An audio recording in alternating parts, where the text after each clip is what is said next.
Damn it, Jim, I'm a doctor, but not that kind of doctor. And because of that, I get to show you something really cool. Check this out. This is an Arduino, a microcontroller, some soldered parts with LEDs, and a glass of water. And this guy is a water level sensor. Let's dip it into the water just a little bit.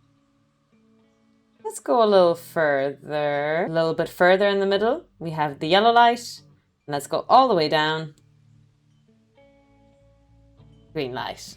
In my opinion, this guy is fantastic in teaching the application of a BJT NPN transistor, a bipolar junction transistor with an N to P to N type junction design. I'm going to recommend two sets of videos before watching this, one on diodes and the other one on transistors. But if you're comfortable with transistors, let me show you how this works. This is a typical BJT setup. This circuit is going to be our activation circuit. This is our sensor.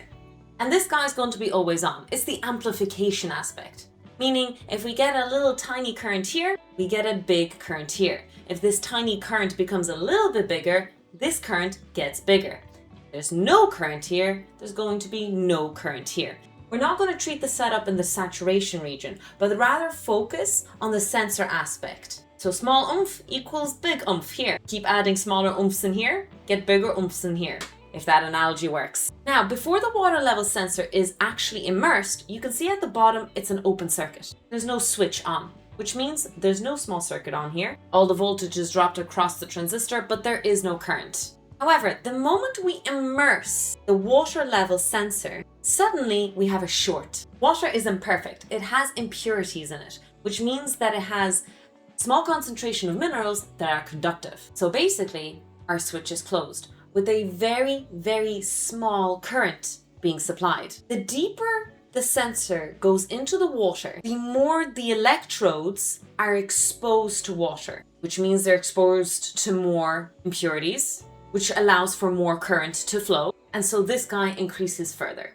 The big difficulty in the setup and the circuit design is, well, what is considered small current and what is considered a big current. And this is where you need to do some trial and error. Proper, true scientific experimentation. I really like this electronic setup demo because it really teaches you amazing applications of just classical BJTs as sensors, especially at an introductory level. I want to give credit where it's due. About 2 years ago, I was just learning about these things myself. And on the website Last Minute Engineers, it was Shripad Prabhu who actually put in so much work and effort onto his website to show how this water level sensor worked. You can consider what I'm doing here simply an addition and an explanation using classical BJTs to teach it. I really love making all of this available to the public to try, to test, and to have fun.